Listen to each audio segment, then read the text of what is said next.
I think it's great for the NBA. So it was great for the NBA for this reasons. The NBA, you do not want to undermine the work and the aspect of the fact that you can't buy a chip in basketball. So imagine how it would have been if you would have been able to grab Kevin Durant, Kyrie Irving, Keep going. James Harden, who had just quit on his previous team in Houston, throw them together. That's called quitting? They play 8 games together during the course of the regular season and win an NBA Finals. Like, imagine what that would have done. Because, Sel, what you never want to do in life is reward bad behavior. That's bad behavior? What is bad behavior? Tell me. James Harden literally quit on his team. Did he? If James Harden could just quit on his squad in Houston and go to the Nets, form a trio, and instantly win a chip, imagine what that would have done to all the other superstars.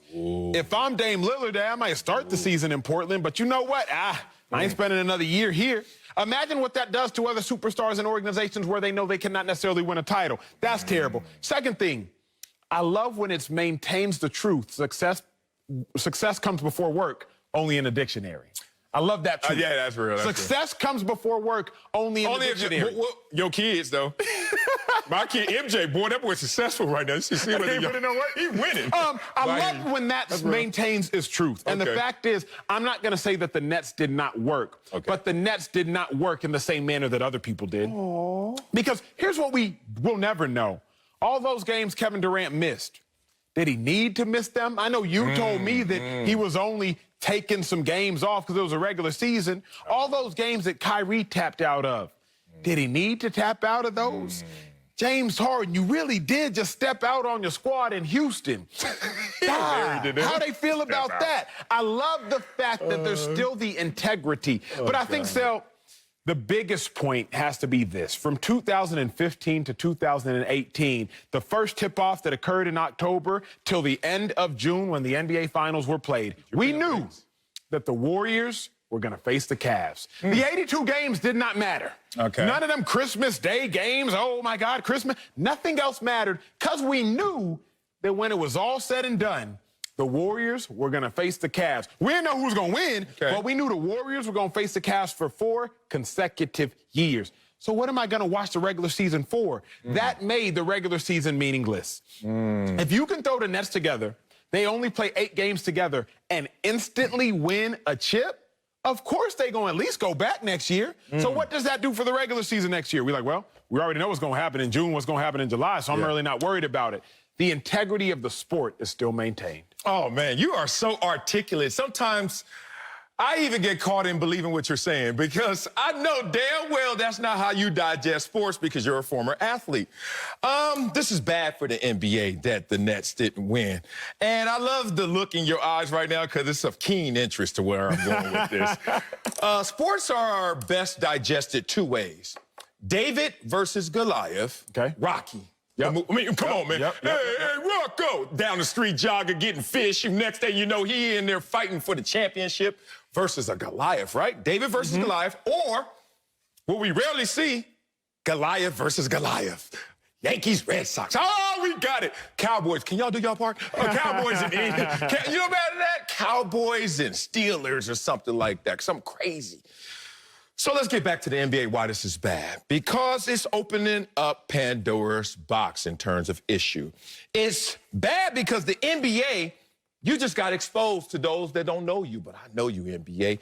You guys hate super teams. And that's why there's so much criticism about every time a super team is created. And it's not because of the creation of the super team. It's because who's doing the creating? The NBA, with the organizations and the owners. We okay when the team president does the trade. We okay when the general manager pulls it off. But how dare you let those players do it? Because people like you, a lot of people, have a lot of self-hate. And labor hates labor. It's a crab in a bucket mentality. What are those players doing? Meanwhile, when Kevin Durant says, I want to go to this team, look at him. He's weak. What do they call him, a punk? But when Brad Stevens gets 3 days on the job, he can say, Kemba Walker, get up out of here. Right? And then all of a sudden, yeah, we got cap flexibility. Okay. Damian Lillard, everyone out there right now signing petitions for him to go wherever he wants to go. But they want to be able to pull the strings, or a team president. But if Damian Lillard would have just came up here and said, guess what, dog? I'm out of Portland. Forget Portland. I go where I want to go. Boo! Where's your loyalty? I thought you were loyal to Portland. Catch the NBA on this one. They are working side by side, if not closer together, with these teams and who drives these trades.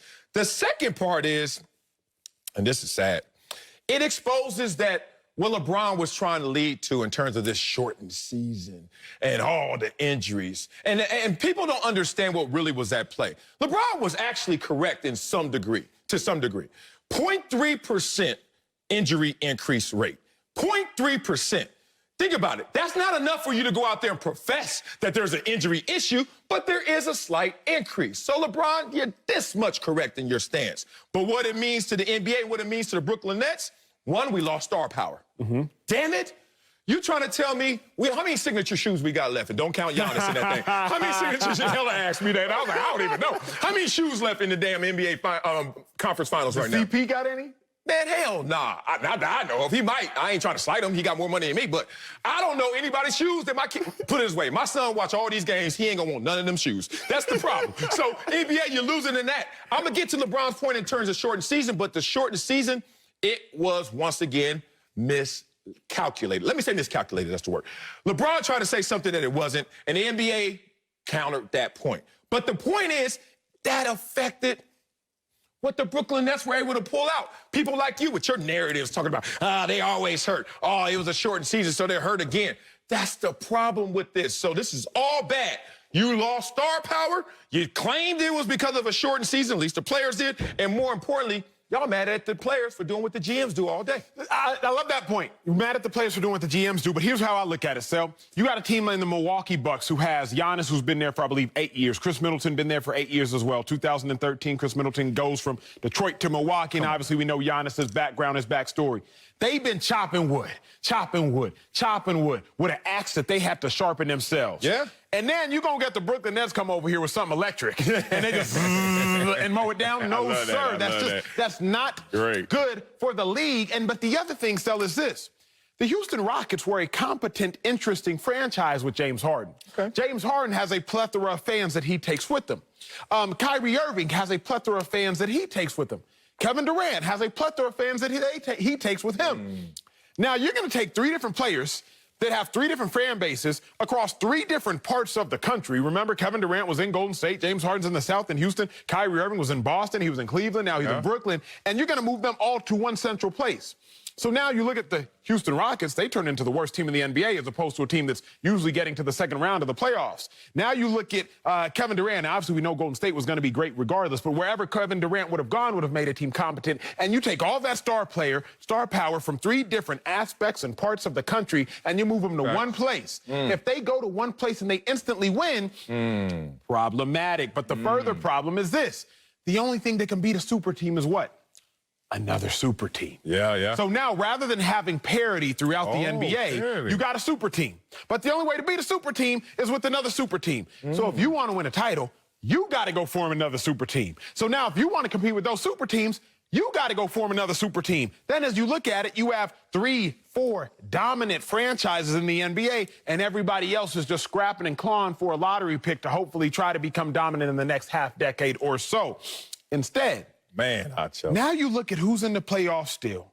Who? You got teams that haven't won titles in the last 50 years. You got the Bucks clawing for something against the Hawks. You got the Clippers, who ain't never been to the conference finals, clawing for something against the Suns, who ain't been to a conference finals, I believe, since Steve Nash and Amari Stoudemire were there back in the mid-2000s. Now you got teams with parity fighting for something on a level playing field. To me, that is much better serving the NBA than just knowing, oh, the Brooklyn Nets going to be in, and whoever else has another super team, too. Damn, I didn't think Acho would get caught up in the haze. You in the haze? Am I? You buying the illusion of parody? Yes, Sal. The illusion of parody? It's real. It's real. If it were so real, they would have fixed it by putting a mechanism in place to make sure that these small market teams were out there eating as well as those big market teams. But they didn't. But those small market teams, San Antonio, small market teams, you can call Dallas that to a degree, small market teams, Miami, they find a way, but it's not the easy way. So that takes me to your example, which was brilliant,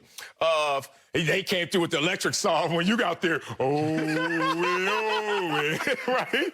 But I asked you, there's a mountain in front of you, Acho. I'm standing next to you. Now, you know my answer, but I want to hear yours. Do you want to climb that mountain, or do you just want to get to the top of that mountain? I want to get to the top. Me too. Let's get the helicopter. Get all that climbing, right? We ain't trying to climb. Out here climbing. No, I ain't out here climbing. I just want to get to the top. Don't be mad at a super team. The end justifies the mean, big dog. The hook or crook. Let's just get there. Because think about it. How many times you been around some of your players, and you're a different generation than me in the NFL, but my generation, everybody said, damn, dog, if they could have redrafted us, why not just go to New England? I didn't even have to play, let alone contributed this much. I would have won 3 rings in 4 years. Imagine you were drafted to New England in 2001. Good Lord. Before you blink, you say, how many rings can a brother have? Right? That's how the game goes. But it only goes that way when the GMs can do it. Let's talk about these GMs in basketball when they do it. And then all of a sudden, everybody get mad at the players. Dr. J needed a league MVP in Moses Malone. You too young for that, and I'm a little too young to really feel it, but I remember hearing about it, and I was on the living room floor on the black and white. Jordan's Bulls added Dennis Rodman. I kind of remember that one. They were like, damn, dog, y'all really going to do it? Horace Grant Lee, y'all get Dennis Rodman? Like, what's going on? Not a super team because they were already good, but still added to it. Who had to add it, though? GMs. Not as much criticism. That's my point. Celtics add Ray Allen and Kevin Garnett. All of a sudden, you start hearing like, hey, it's Fat Albert up in this sucker. What the hell? Why y'all mad? Oh, because these players had something to do with it, but they just got cell phones, so they ain't really texting. Then LeBron, with his decision. What did he wear? Did he wear a button down on his decision? Like, dress up, first of all, LeBron, for the decision. Second of all, man, you started some boo. To these owners, these GMs, they realize it's out of control. We don't control it anymore. I was sitting there applauding. I still support fully the decision. You know who didn't? Those fans who were being puppeted by the NBA owners. Tell them, hey, man, GMs are not doing this. This is not on our watch. And look what happens. So then you go from there, you get the Warriors adding KD, et cetera. But this is an age-old issue. It always lands in the same place. It's just who's controlling the move. Now, look, this is how you know cats really study basketball, even though people try to say football guys, because I'm about to do this off top of my head based upon the conversation you're having. I don't think it's an age-old issue, because after the Bulls, when you talk about their 3-year stretch, their second 3-year stretch after Jordan comes back, remember, Sal, from about 2000 or 99 up until 2008, 2009, there was some remnants of parity. You have the Lakers, but that was not necessarily a super team. Those are some of the greatest players of all time. Greatest players of all time, I think, trumped the card. Karl Malone, Gary Payton, all them boys jumping on that squad. Yes, they thought it was super. They were just old as hell. But then they lost to the Pistons. Yeah, they lost. 04. Okay. Now you get the Spurs. The Spurs come in and win. Now you got the Heat. The Heat come in and win. Now you got the Spurs in 07. The Spurs come in and win. Now all of a sudden you get the Celtics in 08, and then you got the Lakers in 9 and 10. But remember, when the Celtics formed their super team, 2007, like you just alluded to, 07, 08. What had to counter that? A super team in the Heat. When LeBron James forms his super team. Now, what has to come in and what has to come in and stop that? 3 years later, though. But LeBron left because he couldn't beat the Celtics. Yeah, so I'm saying super team begets super team. But now what comes in? The Warriors couldn't beat LeBron. So what do the Warriors do? Kevin Durant, super team. But now KD, he used to that super team energy. So what he go and do? Super team. What I'm saying, why is it bad for the NBA is because super teams force super teams. Before the Celtics formed their joint, there wasn't no super teams. Hold on. Not for a long minute, Sam. Hold on. All right, the devil's in the details. So you're so correct, but there is some detail being left out. Because let's go back. Bill Russell in the Celtics? What Celtics are you talking about? But I'm talking about the 07 Celtics. I'm talking about Ray Allen. I'm talking about Paul Pierce. I'm talking about KG. Because they play with 9 Hall of Famers, but it's cute when, you know, the GM is doing it. But you got to think about... And the Lakers in the 80s. Think about modern day. Because when you talk about Lakers in the 80s, when they get Magic and when they get Kareem, think about modern day. Like, there wasn't really okay, we got to bring in this Hall of Famer with that Hall of Famer with that Hall of Famer. What's the first one you would put on record for the modern day? Modern day Celtics.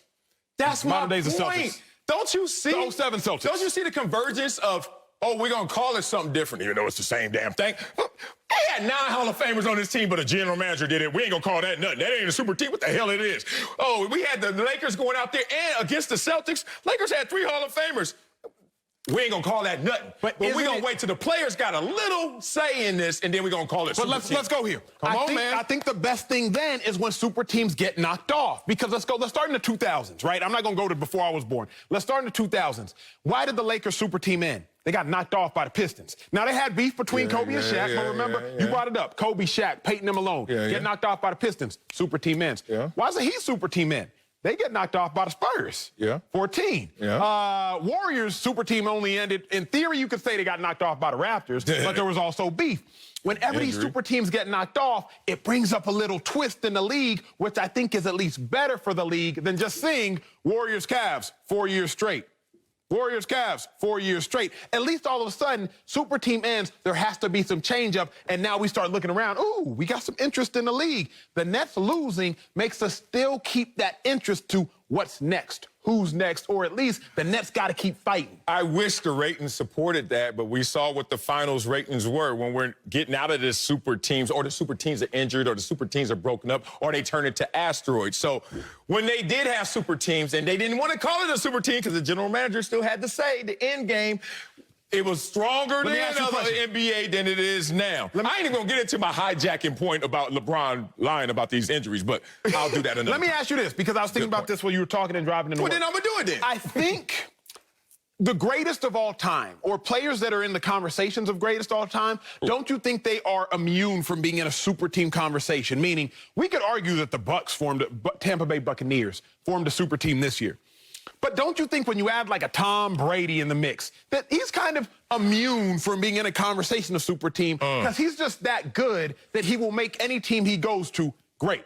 LeBron James, don't you think he can be immune because he's just that good that he can make any team he's with great? Michael Jordan, you brought up Dennis Rodman, but any team Michael Jordan was on, once he hit his prime at the age of 27, 28, any team Jordan was going to play on was just going to be that good that they were going to be in the finals. He just happened to go to no Game 7s and win every final he was in. But I think it's hard to talk about like, I don't think of KD as the greatest of all time. I don't think of Harden as the greatest of all time. I don't think of Kyrie as the greatest of all time. They're not there yet. They're not there yet. Yeah, so I think when you talk super teams and you want to talk the 80s or the 90s super teams, I'm just interested in, like, I think this day and age of super team, when they lose, it's best. Because at least it makes us have to recalibrate parity in the sport, which is good for the interest of the sport. Yeah, well, look, all I'm going to say to that is, if you're a GOAT or a potential GOAT, you're not protected. I'm not protecting you. In the situation you're talking about, why they're exempt sometimes from that conversation, like ability, and the level of their ability. So you're not thinking that you're bringing in something to bring surplus. You're thinking you're just bringing in something in addition, but not necessarily surplus. There's no deficit there for them to really feel. However, you're just really saying tomato, and I'm saying tomato, but it's the same damn thing. And that was my point.